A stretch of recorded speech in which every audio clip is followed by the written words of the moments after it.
Hey there. So as I mentioned, my daughter has a trach, and every day we change the dressing around the trach, which includes the ties and then the Mepilex that we use. I've already done a video on how I prep and use the Mepilex, so please feel free to check that out. The next part that we're gonna do here in preparation for changing the ties is to get the tie ready. Our DME company supplies these Pepper Medical ties, and they are a pediatric tie that comes in one size, and you have to cut them to fit.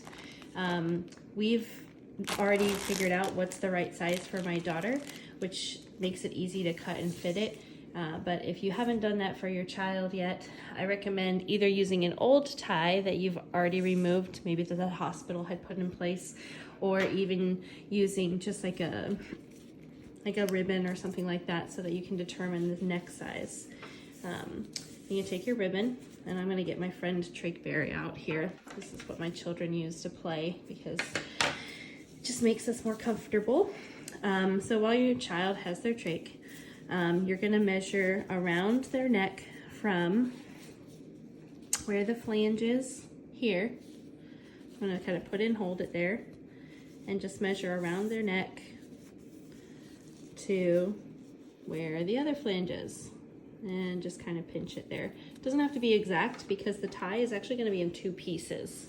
So the length that I need for my daughter's tie, and this is going to be the circumference length, is roughly about that long.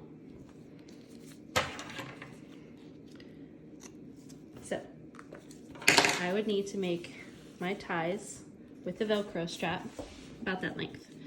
The tie that I get comes quite long, so the first thing we do is take it all apart. The one piece here, and then this is the piece that we're going to be cutting the extra length off. Do not cut this because it's got Velcro on both sides. The piece that we're gonna adjust and cut is this one. Do not cut the side with the Velcro. You still need that little Velcro strap. So when we're cutting length off, we're gonna cut it off on this side. The length of my tie is, the circumference of my tie is this long. So one thing I can do is lay this down and figure out where my tie needs to stop. Where the blue is, where the white is, this is going to go into the flange. So this part here is what needs to line up with the end of your ribbon. And then the blue is going to be overlapping. Blue should overlap just a little bit, maybe about that much. So I'm going to be cutting off about right there when I do my cutoff.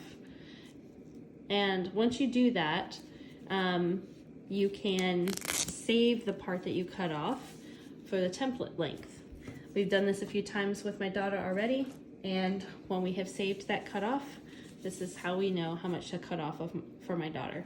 This is my daughter's, not Trach Bear's, so this is a different length than you just saw with my little ribbon sample, but the ribbon sample is just one way to measure it. So for my daughter, I take this template, line it up,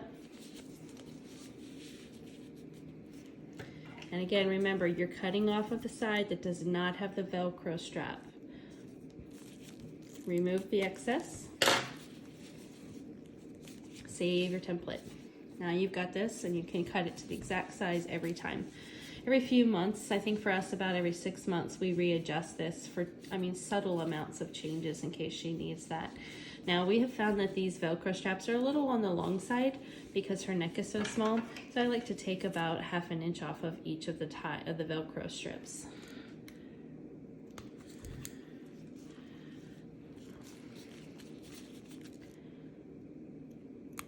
Just like that.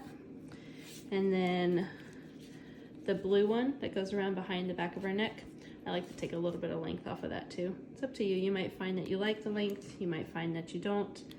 This is just what we have found works for our daughter. The nice thing is you can customize these like completely to find what you like. Some people like to attach the ties preemptively to a trach when they're doing a trach change. But if you're just changing the ties like daily, like we're doing, then your two ties are ready to go. And you would just feed the Velcro in through the flange like this. So this tie is already on.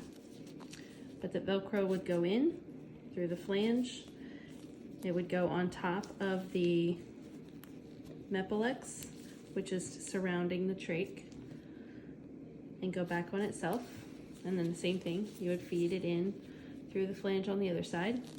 And then on the back, you would do that little overlap